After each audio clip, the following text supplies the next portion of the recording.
Hey you! Are you tired of hitting your enemies consistently?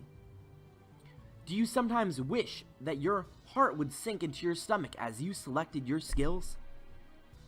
If you answered yes to either of these questions, then look no further. MirageGaogamon Burst Mode has arrived. What's buzzin' my bees? My name is of course Mint Bee, and this is a MirageGaogamon Burst Mode guide for the cell phone game Digimon Links. Joking aside, MirageGaogamon Burst Mode isn't a bad Digimon. He just comes with a very unique signature skill. Moon Meteor Impact deals maximum physical light damage to a single enemy, but instead of using the typical 500 base power, it uses a 800 base power. This is of course at the cost of trading the normal 97% accuracy for a new 70% accuracy. He's definitely a high risk, high reward type of Digimon.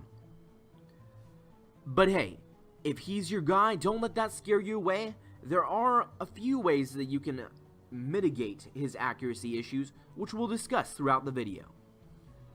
When it comes to stats, MirageGaogamon Burst Mode has his lacking defenses from his previous form restored to a fair average. Although his HP hasn't followed suit and is still notably below average, he still has a fantastic speed, just being an inch faster than his predecessor with a 196 versus a 194 base speed. There has also been a physical attack increase as well, which is more than welcome. And now MirageGaogamon Burst Mode has the same attack stat as ShineGreymon's regular non-burst mode form.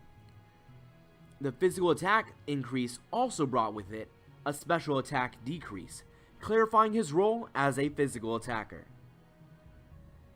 Now, when comparing, the main reason that MirageGaogamon Burst Mode stats don't seem to reach the same levels that ShineGreymon Burst Mode stats do is because although it comes with a shoddy accuracy, MirageGaogamon Burst Mode's signature skill is considerably stronger than the average single target skill.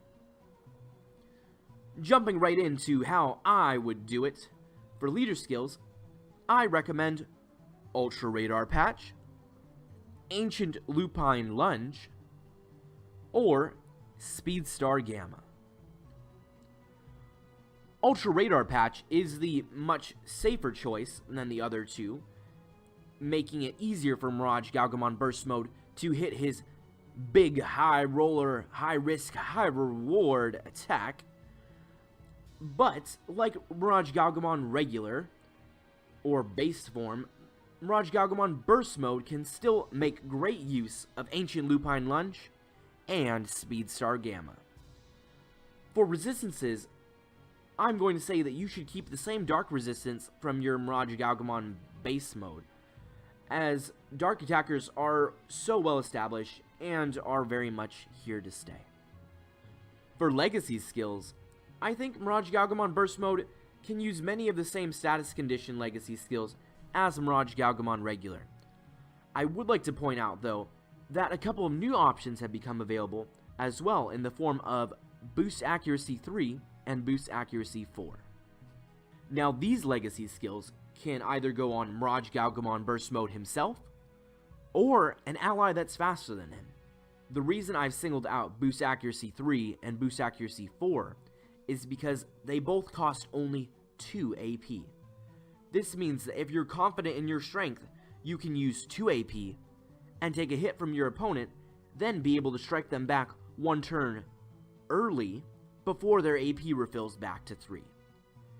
This is of course banking on them not getting a critical hit to give them back some extra AP. This might not be the best course of action, but hey, it's an option. As far as extra attacks, I feel as though if you ever have the opportunity to hit something that doesn't resist light damage with your Full Moon Meteor Impact, you should go for it. With that said, it can still be very useful to have an attacking legacy skill on you as you can rely on its 90% accuracy in situations where you feel that the 800 base damage power isn't worth the 70% accuracy risk. For the more offense-oriented legacy skills, I recommend Firebomb 5 to help you hit darks that resist light damage, making your MirageGaogamon Burst Mode a more successful at hunting Abyss Tribe. You can use Ice Archery 5 if you feel like going toe-to-toe with Susanumon. You can use Nano Machine Break 5 for Gallantmon Crimson modes that resist water. Or, if you'd like, you can equip Comet Hammer 5 to hit other opposing Bright Tribe Digimon that you may run into. I definitely feel that MirageGaogamon Burst Mode benefits from having a strong legacy skill, much more than other Digimon, as the accuracy of its signature skill is far from perfect, even after an Ultra Radar patch boost. Having a decent legacy skill will help you to feel less shy when selecting him from your team of 6, providing peace of mind knowing that you don't have to roll the dice if you don't want to. This allows you to play the monster on your own terms, as opposed to not having a decent legacy skill and always feeling the need to select your Moon Meteor Impact. Not that that is a bad plan, again, it's just nice to have options. Moving on to Chips. For Chips, MirageGaogamon Burst Mode has some fun options. Let's start with something a little bit more conservative and grounded first, though. Let's refresh ourselves on the Fast and Hard.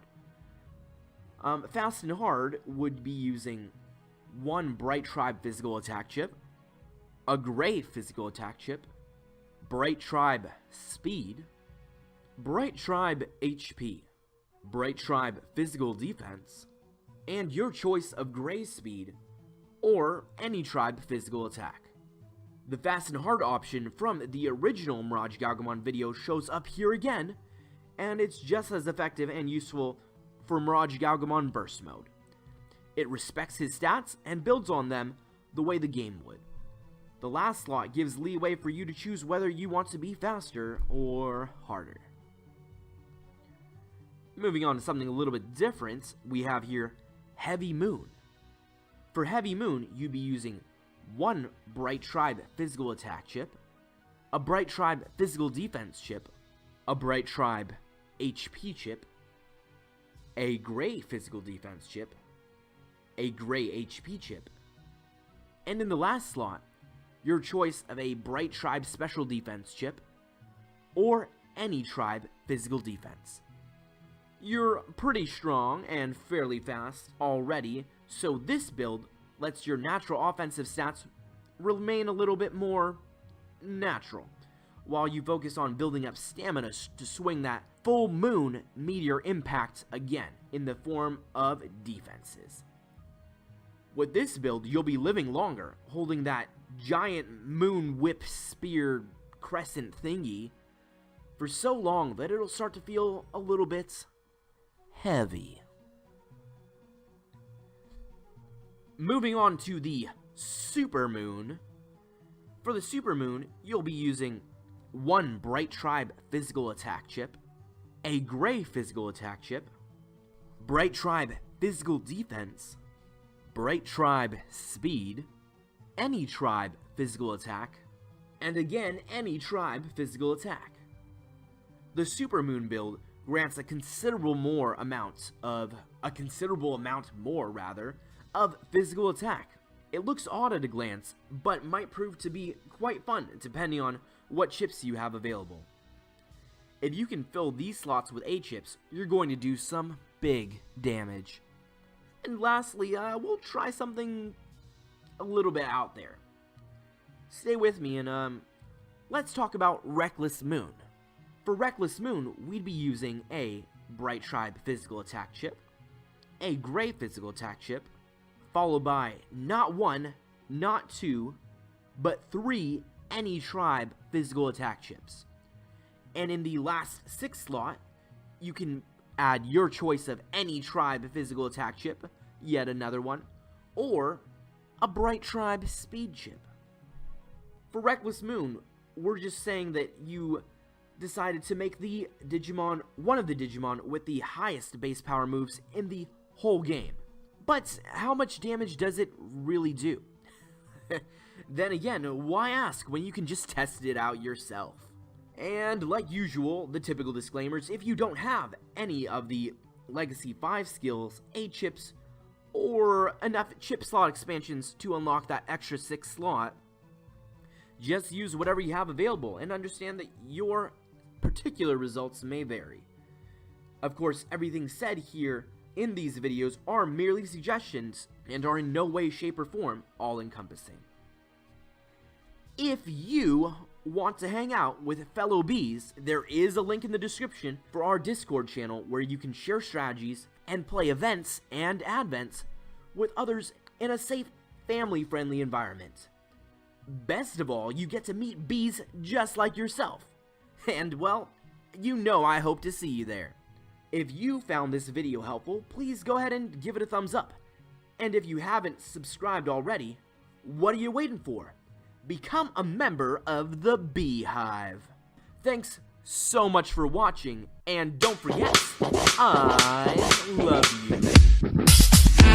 you.